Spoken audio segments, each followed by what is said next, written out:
Yikes. A crew on board a Cathay Pacific flight saw a North Korean missile blow up over the Sea of Japan last week. Cathay Pacific flight CX-893 was en route to Hong Kong from San Francisco on November 29th when the crew saw the missile from their plane as they were passing over Japan. Those on board had a first-row seat to watch the DPRK missile blow up and fall apart on re-entry. The crew immediately contacted Japanese air traffic control to report the incident. Cathay Pacific says it has no plans to alter its routes in the region. It's not like you really have to worry about the North Korean missiles anyway. It's the US ones you need to watch out for. Pyongyang's launched its latest ballistic missile test last Wednesday despite international sanctions and warnings. Ooh, sanctions and warnings. Who feels like a little Korean? North Korean defector's stomach full of nasty parasites.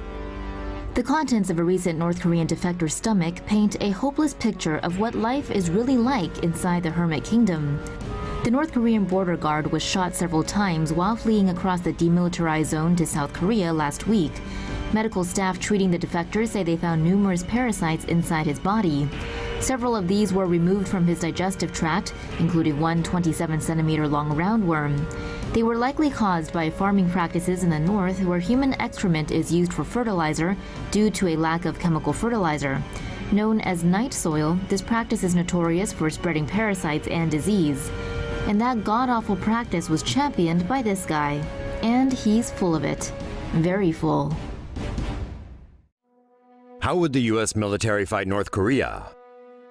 As tensions continue to mount on the Korean peninsula with no side backing down, the U.S. has threatened a massive military response to any potential North Korean nuclear attack.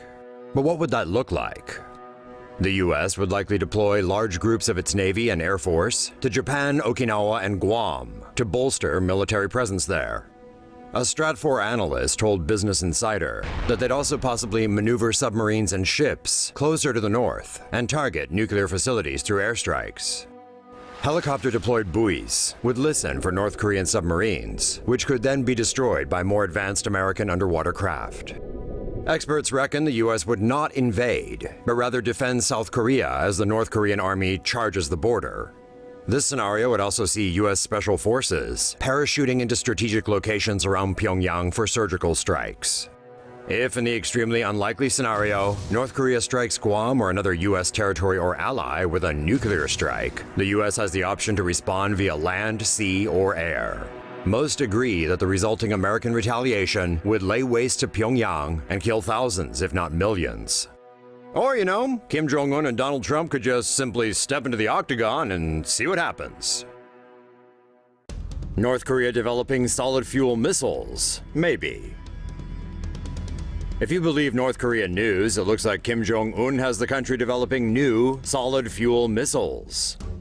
Photos released by North Korean state media appear to show new solid fuel missile designs. One of the missiles was labeled Puguksong-3, which could be the latest in its Polaris series. The Puguksong-3 could have a longer range, as well as canister launching capabilities, which would make them easier to transport and harder to locate. A canister-based system would mean that North Korea could also fire the missiles via submarine. Solid fuel engines would allow for reduced launch times compared to liquid fuel missiles. Experts say it's more difficult to make out what type of design the other missile pictured was. Some speculated it was either a Hwasong-13 or Hwasong-11. What would a hydrogen bomb do to the Pacific Ocean? As the war of words between the United States and North Korea continues to escalate, Pyongyang hinted last week that it may test a hydrogen bomb in the Pacific Ocean. If a hydrogen bomb did hit the Pacific, it would detonate with a blinding flash while producing a massive mushroom cloud. The immediate fallout would depend on the height of detonation. The initial blast would instantly kill most fish and marine life in the blast area. The explosion would send radioactive particles flying through the air and into the water.